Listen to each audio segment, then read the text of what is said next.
Search India, कहानी से सच्चाई तक।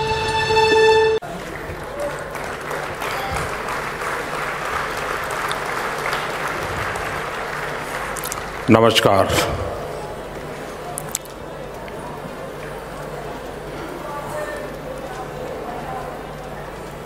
एक अद्भुत दृश्य मेरे सामने है।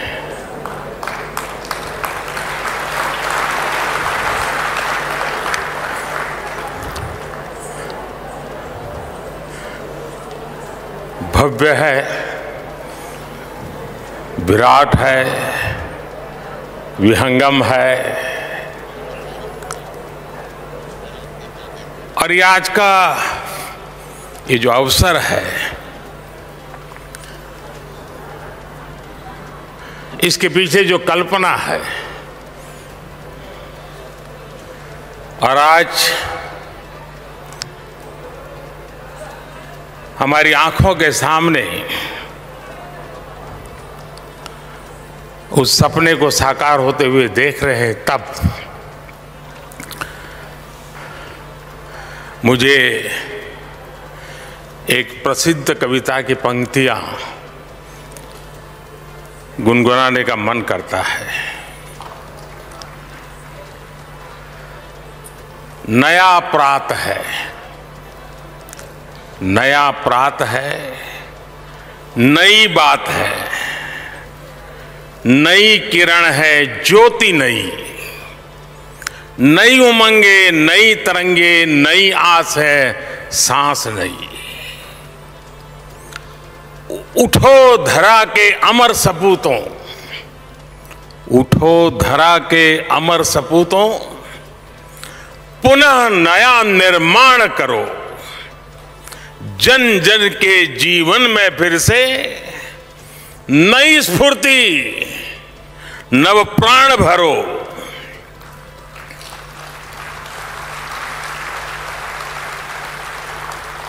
आज के ये दिव्य और भव्य भारत मंडपम,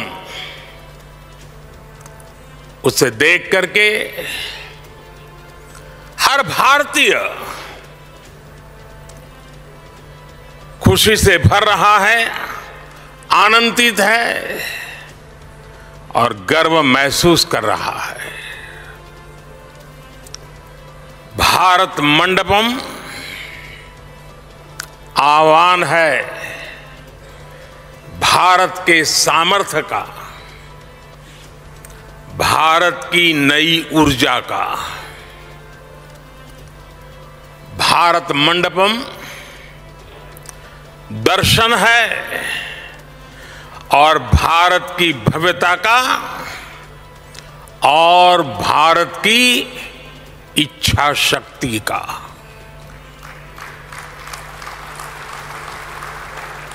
कोरोना के कठिन काल में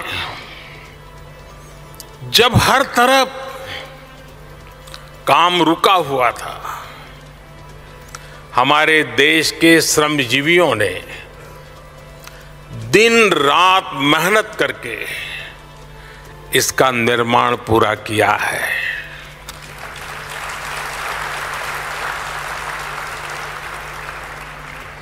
भारत मंडपम के निर्माण से जुड़े हर श्रमिक भाई बहन को, हर कर्मी को आज सच्चे हृदय से मैं अभिनंदन करता हूं, उनका साधुवाद करता हूं। आज सुबह मुझे इन सभी श्रमजीवियों से मिलने का मौका मिला था। हमारे इन श्रमिक साथियों को सम्मानित करने का मुझे सौभाग्य मिला था। आज उनकी मेहनत देख पूरा भारत विस्मित है, भारत चकित है। मैं राजधानी दिल्ली के लोगों को,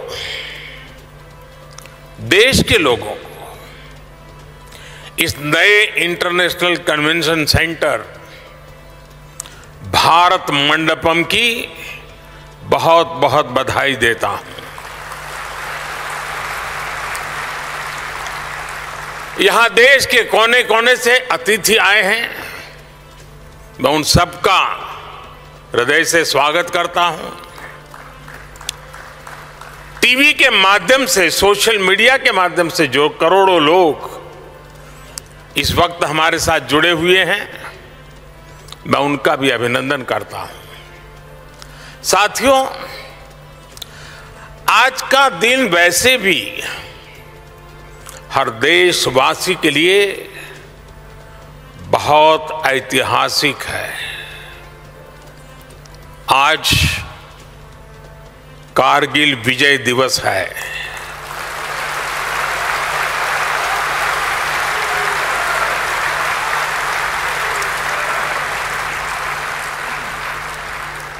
देश के दुश्मनों ने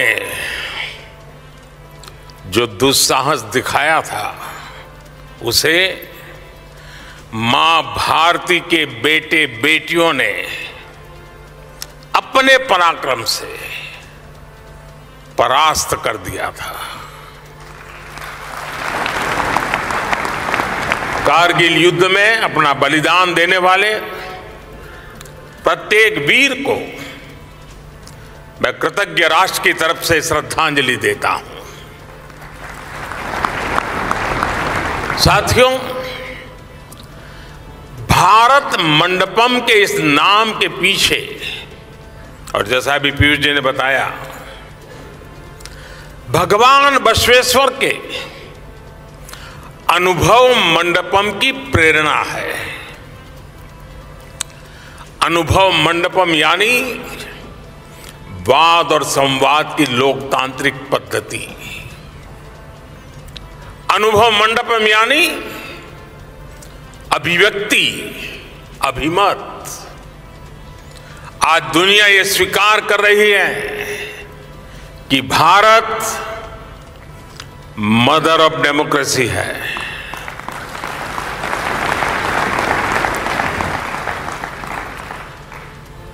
तमिलनाडु के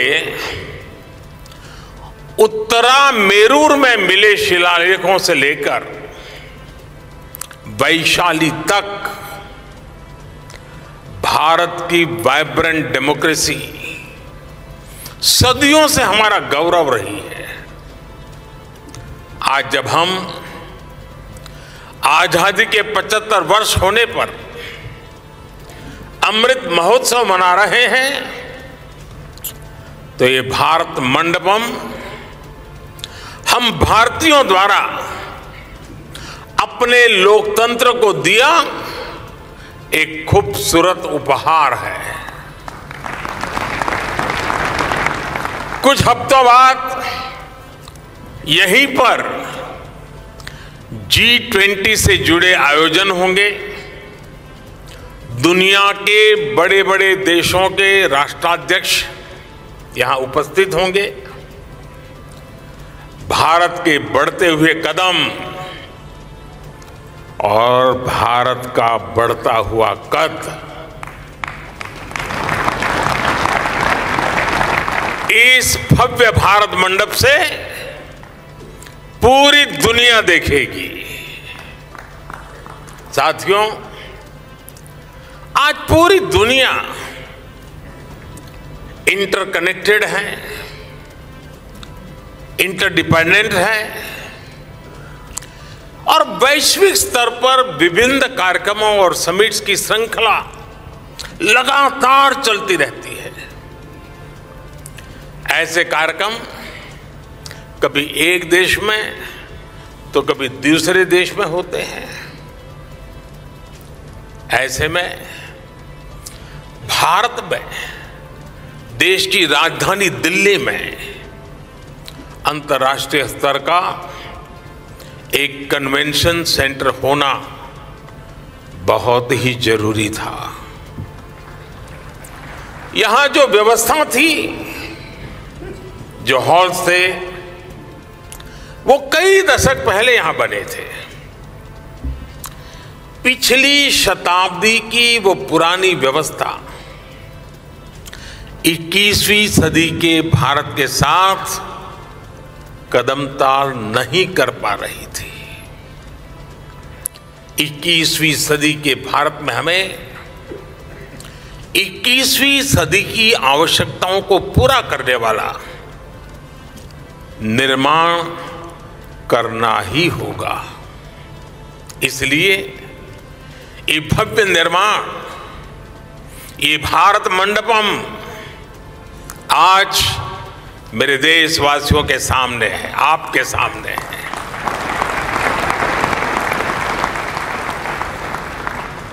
भारत मंडपम देश विदेश के बड़े बड़े एग्जीबिटर्स को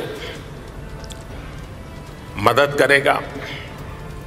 भारत मंडपम देश में कॉन्फ्रेंस टूरिज्म का बहुत बड़ा जरिया बनेगा। भारत मंडपम हमारे स्टार्टअप्स की शक्ति को शोकेस करने का माध्यम बनेगा। भारत मंडपम हमारे सिनेमा जगत, हमारे आर्टिस्ट के परफॉर्मेंस का साक्षी बनेगा। भारत मंडपम हमारे हस्तशिल्पियों, कारीगरों, बुनकरों के परिश्रम को प्लेटफॉर्म देने का एक महत्वपूर्ण माध्यम बनने वाला है। और भारत मंडपम आत्मनिर्भर भारत और वोकल फॉर लोकल अभियान का प्रतिबिंब बनेगा। यानी इकोनॉमी से इकोलॉजी तक, ट्रेड से टेक्नोलॉजी तक, ऐसे हर आयोजन के लिए ये विशाल परिश्रम और ये विशाल परिसर, ये भारत मंडपम बहुत बड़ा मंच बनेगा। साथियों, भारत मंडपम जैसी इस व्यवस्था का निर्माण कई दशक पहले हो जाना चाहिए था, लेकिन शायद मुझे लगता है बहुत से कार्य काम मेरे हाथ में ही लिखे हुए हैं।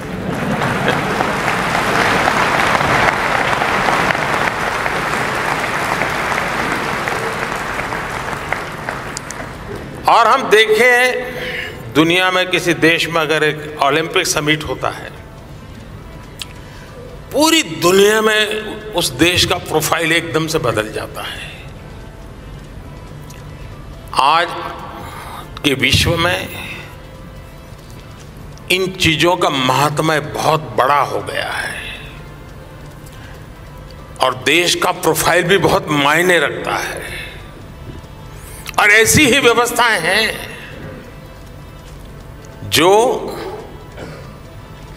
कुछ न कुछ उसमें वैल्यू एडिशन करती है। लेकिन हमारे देश में कुछ अलग सोच के लोग भी हैं। नकारात्मक सोच वालों की कोई कमी तो है नहीं हमारे यहाँ। इस निर्माण को रोकने के लिए भी नकारात्मक सोच वालों ने क्या क्या कोशिशें नहीं की। खूब तूफान मचाया गया, अदालतों के चक्कर काटे गए। लेकिन जहां सत्य होता है वहां ईश्वर भी होता है।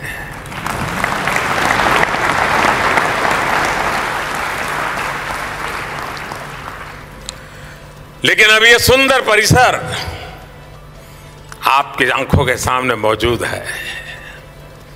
दरअसल कुछ लोगों की फितरत होती है हर अच्छे काम को रोकने की, टोकने की। अब आपको याद होगा जब कर्तव्य पथ बन रहा था तो न जाने क्या क्या कथाएं चल रही थी। फ्रंट पेज पर ब्रेकिंग न्यूज में क्या कुछ चल रहा था। अदालत में भी न जाने कितने मामले उठाए गए थे। लेकिन जब अब कर्तव्य पथ बन गया, वे लोग भी दबी जुबान में कहने लगे, यार अच्छा हुआ है, कुछ देश की शोभा बढ़ाने वाला है। और मुझे विश्वास है कुछ समय बाद भारत मंडपम के लिए भी वो टोली खुल करके बोले या ना बोले, लेकिन भीतर से तो स्वीकार करेगी और हो सकता है किसी एक समारोह में यहां आकर के लेक्चर देने भी आ जाएंगे।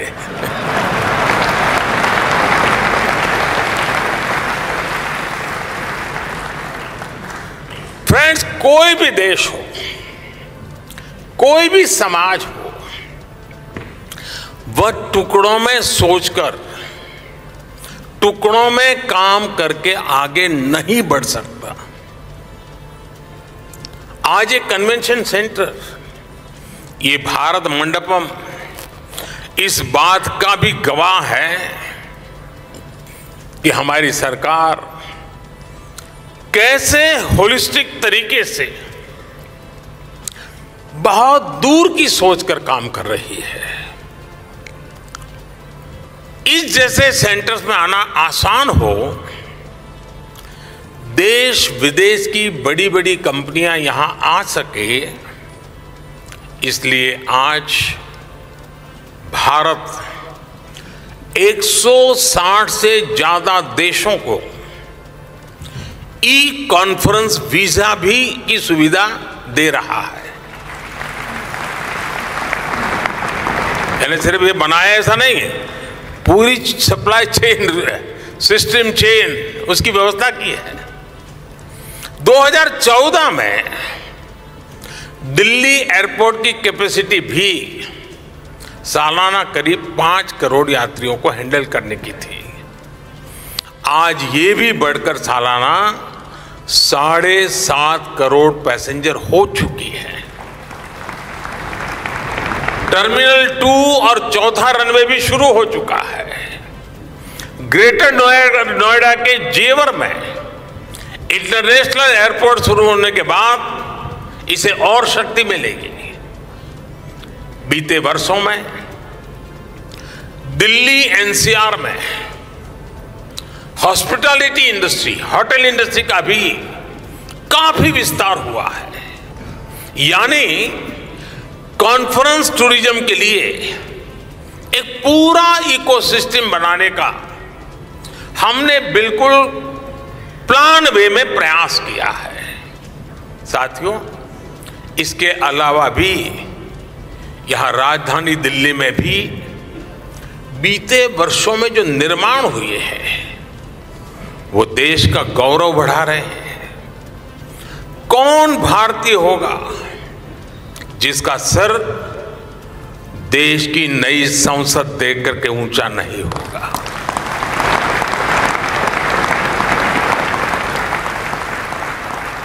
आज दिल्ली में नेशनल वॉर मेमोरियल है,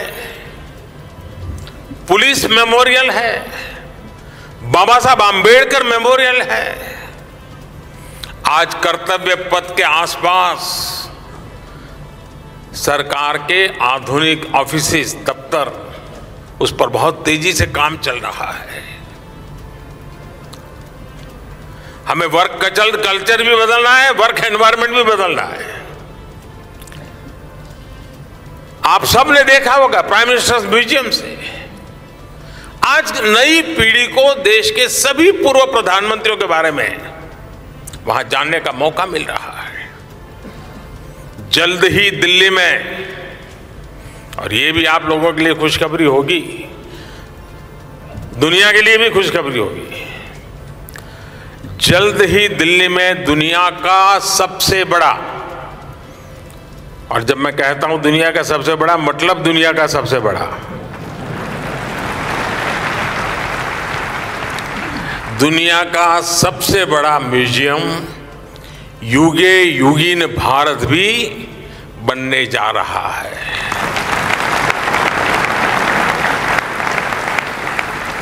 साथियों, आज पूरी दुनिया भारत की ओर देख रही है। भारत आज वो हासिल कर रहा है जो पहले अकल्पनीय था, कोई सोच भी नहीं सकता था। विकसित होने के लिए हमें बड़ा सोचना ही होगा, बड़े लक्ष्य हासिल करने ही होंगे। इसलिए think big, dream big, act big, इस सिद्धांत को अपनाते हुए भारत आज तेजी से आगे बढ़ रहा है। और कहा भी गया है, इतने ऊंचे उठो कि, इतने ऊंचे उठो कि जितना उठा गगन है। हम पहले से बड़ा निर्माण कर रहे हैं, हम पहले से बेहतर निर्माण कर रहे हैं, हम पहले से तेज गति से निर्माण कर रहे हैं। पूर्व से लेकर पश्चिम तक, उत्तर से लेकर दक्षिण तक भारत का इंफ्रास्ट्रक्चर बदल रहा है। दुनिया का सबसे बड़ा सोलर विंड पार्क आज भारत में बन रहा है। दुनिया का सबसे ऊंचा रेल ब्रिज आज भारत में है। 10,000 फीट से अधिक की ऊंचाई पर दुनिया की सबसे लंबी टनल आज भारत में है। दुनिया की सबसे ऊंची मोटरेबल रोड आज भारत में है। दुनिया का सबसे बड़ा क्रिकेट स्टेडियम आज भारत में है। दुनिया की सबसे ऊंची प्रतिमा आज भारत में है। एशिया का दूसरा सबसे बड़ा रेल रोड ब्रिज भी भारत में है। आज भारत दुनिया के उन देशों में है जहां ग्रीन हाइड्रोजन पर इतना बड़ा काम हो रहा है। साथियों, आज हमारी सरकार के स्तंभ और पिछले टर्म के कार्यों का परिणाम पूरा देश देख रहा है। आज देश का विश्वास पक्का हो गया है कि अब भारत की विकास यात्रा रुकने वाली नहीं है।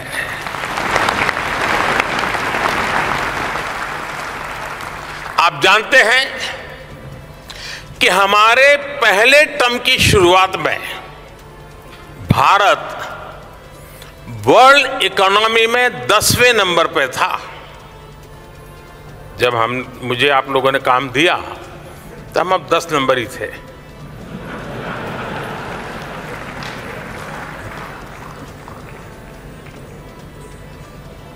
दूसरे टर्म में आज भारत दुनिया की 5वीं सबसे बड़ी इकोनॉमी है।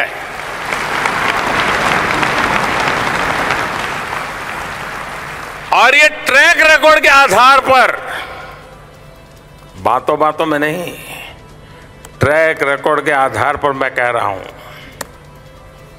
मैं देश को ये भी विश्वास दिलाऊंगा कि तीसरे टर्म में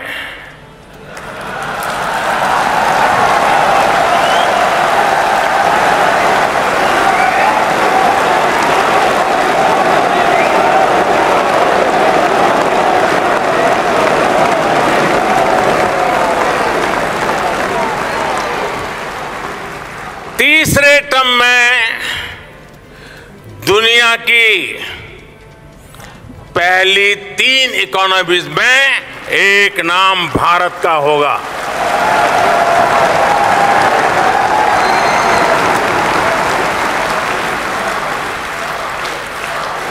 यानी तीसरे टर्म में पहली 3 इकोनॉमी में गर्व के साथ हिंदुस्तान खड़ा होगा। दोस्तों,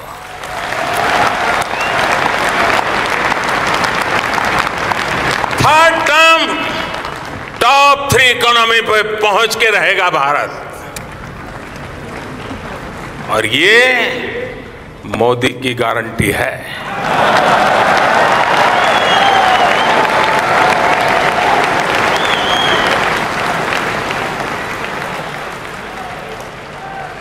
मैं देशवासियों को यह भी विश्वास दिलाऊंगा कि 2024 के बाद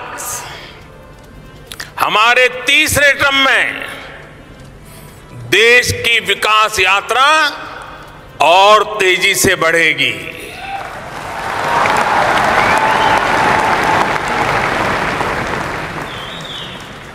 और मेरे तीसरे कार्यकाल में आप अपने सपने अपनी आंखों के सामने पूरे होते देखेंगे।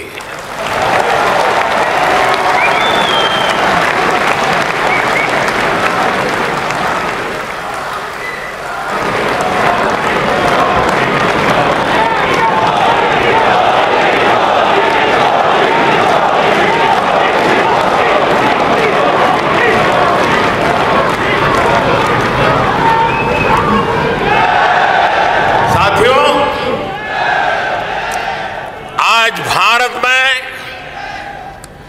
नवनिर्माण की क्रांति चल रही है। बीते 9 साल में भारत में आधुनिक इंफ्रास्ट्रक्चर के निर्माण के लिए करीब करीब 34 लाख करोड़ रुपए खर्च किए गए हैं। 34 लाख करोड़। इस साल के बजट में भी कैपिटल एक्सपेंडिचर 10 लाख करोड़ रुपए रखा गया है। नए एयरपोर्ट, नए एक्सप्रेसवे, नए रेल रूट, नए ब्रिज, नए अस्पताल। आज भारत जिस स्पीड और स्केल पर काम कर रहा है, यह वाकई अभूतपूर्व है। 70 साल में, ये और मैं किसी की आलोचना करने के लिए नहीं कह रहा हूं, लेकिन हिसाब किताब के लिए कुछ रेफरेंस जरूरी होता है।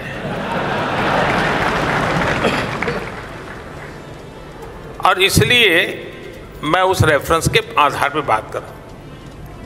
70 साल में भारत में सिर्फ 20,000 किलोमीटर के आसपास रेल लाइनों का इलेक्ट्रिफिकेशन हुआ था। 20,000 किलोमीटर। जबकि पिछले 9 साल में भारत में करीब करीब 40,000 किलोमीटर रेल लाइनों का इलेक्ट्रिफिकेशन हुआ है।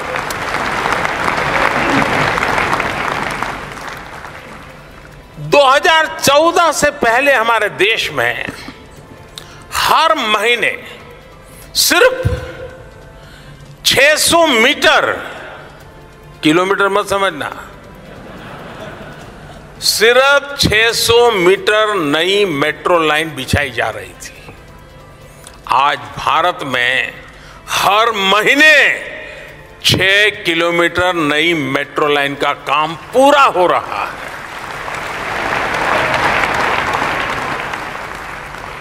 2014 से पहले देश में 4 लाख किलोमीटर से भी कम ग्रामीण सड़कें थी।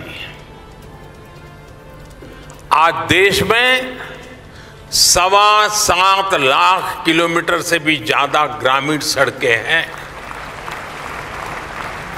2014 से पहले देश में करीब करीब 70 के आसपास ही हमारे एयरपोर्ट थे, 70। आज देश में एयरपोर्ट्स की संख्या भी बढ़कर 150 के आसपास पहुंच रही है। 2014 से पहले देश में सिटी गैस डिस्ट्रीब्यूशन सिस्टम भी सिर्फ 60 शहरों में था, 60। अब देश में सिटी गैस डिस्ट्रीब्यूशन सिस्टम 600 से भी ज्यादा शहरों में पहुंच गया है। साथियों, बदलता हुआ भारत आज पुरानी चुनौतियों को समाप्त करते हुए आगे बढ़ रहा है। हम समस्याओं के स्थायी समाधान पर, परमानेंट सॉल्यूशन पर जोर दे रहे हैं। और इसका एक उदाहरण पीएम गति शक्ति नेशनल मास्टर प्लान भी है। यहां उद्योग जगत के साथी बैठे, मैं चाहूंगा कि आप जाकर उस पोर्टल को देखिए। देश में रेल, रोड जैसे फिजिकल इंफ्रास्ट्रक्चर के लिए, स्कूल बनाने हो, हॉस्पिटल बनाने हो, ऐसे सोशल इंफ्रास्ट्रक्चर के लिए पीएम गति शक्ति नेशनल मास्टर प्लान एक बहुत बड़ा गेम चेंजर साबित होने जा रहा है। इसमें अलग अलग लेयर के 1600 से ज्यादा अलग अलग लेयर्स के डेटा उसके अंदर डिजिटल प्लेटफॉर्म पर लाया गया है। कोशिश यही है देश का समय और देश का पैसा पहले की तरह बर्बाद ना हो। साथियों, आज भारत के सामने बहुत बड़ा अवसर है। आज से 100 साल पहले, मैं पिछली शताब्दी की बात कर रहा हूं, आज से 100 साल पहले जब भारत आजादी की जंग लड़ रहा था, तो वो पिछली शताब्दी का तीसरा दशक मैं आपका ध्यान आकर्षित करना चाहता हूं। 1923-1930 का वो कालखंड याद कीजिए।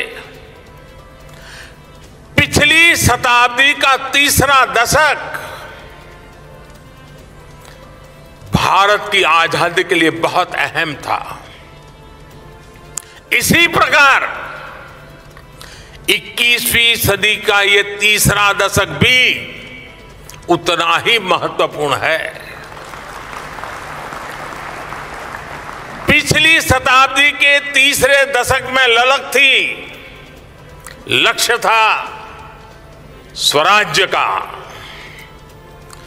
आज लक्ष्य है समृद्ध भारत का, विकसित भारत बनाने का। उस तीसरे दशक में देश आजादी के लिए निकल पड़ा था। देश के कोने कोने से आजादी की गूंज सुनाई देती थी।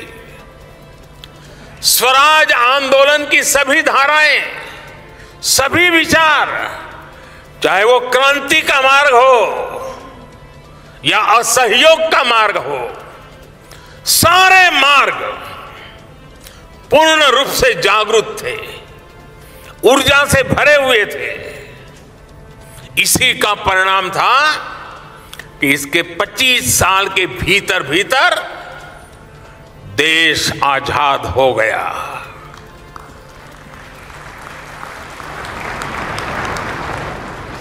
आजादी का हमारा सपना साकार हुआ और इस शताब्दी के इस तीसरे दशक में हमारे सामने अगले 25 साल का लक्ष्य है। हम समर्थ भारत का सपना लेकर, विकसित भारत का सपना लेकर निकल पड़े हैं। हमें भारत को वो ऊंचाई देनी है, उस सफलता पर पहुंचाना है जिसका सपना हर स्वतंत्रता सेनानी ने देखा था। हमें इस संकल्प की सिद्धि के लिए सभी देशवासियों ने, 140 करोड़ हिंदुस्तानियों ने दिन रात एक कर देना है। और साथियों, मैं अनुभव से कहता हूं, मैंने एक के बाद एक सफलताओं को अपनी आंखों के सामने देखा है। मैंने देश की शक्ति को भली भांति समझा है, देश के सामर्थ्य को जाना है, और उसके आधार पर मैं कहता हूं, बड़े विश्वास से कहता हूं, भारत मंडपम में खड़े होकर के ये सुख के जनों के सामने कहता हूं, भारत विकसित हो सकता है, अवश्य हो सकता है। भारत गरीबी दूर कर सकता है, जरूर कर सकता है। और मेरे इस विश्वास के पीछे जो आधार है वो भी मैं आज आपको बताना चाहता हूं। नीति आयोग की रिपोर्ट पे सामने आया है कि भारत में सिर्फ 5 साल में 13.5 करोड़ लोग गरीबी से बाहर निकले हैं। 5 साल में। और भी अंतर्राष्ट्रीय एजेंसियां भी ये कह रही हैं कि भारत में अति गरीबी जो है, एक्सट्रीम पॉवर्टी, वो खत्म होने के कगार पर हो रहे हैं। यानी बीते 9 वर्षों में देश ने जो नीतियां बनाई है, जो निर्णय लिए हैं, वो देश को सही दिशा में ले जा रहे हैं। साथियों, देश का विकास तभी हो सकता है जब नीयत साफ हो, नीति सही हो, देश में सार्थक परिवर्तन लाने के लिए उपयुक्त नीति हो। भारत की प्रेसिडेंसी के दौरान पूरे देश में हो रहे G20 के आयोजन भी इसका एक प्रेरक उदाहरण है। हमने G20 को सिर्फ एक शहर, एक स्थान तक सीमित नहीं रखा। हम G20 की बैठकों को देश के 50 से ज्यादा शहरों में ले गए। हमने इसके माध्यम से भारत की विविधता को शोकेस किया है। हमने दुनिया को दिखाया कि भारत की सांस्कृतिक शक्ति क्या है, भारत की विरासत क्या है, विविधताओं के बीच भी भारत किस प्रकार से प्रगति कर रहा है, भारत किस प्रकार से विविधता को सेलिब्रेट करता है। आज दुनिया भर से लोग इन आयोजनों में हिस्सा लेने के लिए भारत आ रहे हैं। G20 की बैठकों के लिए अनेक शहरों में नई सुविधाओं का निर्माण हुआ, पुरानी सुविधाओं का आधुनिकीकरण हुआ। इससे देश का फायदा हुआ, देश के लोगों का फायदा हुआ। और यही तो सुशासन है, यही तो गुड गवर्नेंस है। नेशन फर्स्ट, सिटीजन फर्स्ट की भावना पर चलते हुए ही हम भारत को विकसित भारत बनाने वाले हैं। साथियों, इस महत्वपूर्ण अवसर पर आप सबका यहां आना ये अपने आप में आपके दिल के कोने में भी भारत के ये जो सपने पड़े हैं ना, उन सपनों को खाद पानी देने का ये अवसर है जी। एक बार फिर भारत मंडपम जैसी शानदार सुविधा के लिए दिल्ली के लोगों को, देश के लोगों को मैं बहुत बहुत बधाई देता हूं। और इतनी बड़ी तादाद में आप आए, मैं आपका फिर से एक बार स्वागत और अभिनंदन करता हूं। धन्यवाद। सर्च इंडिया, कहानी से सच्चाई तक।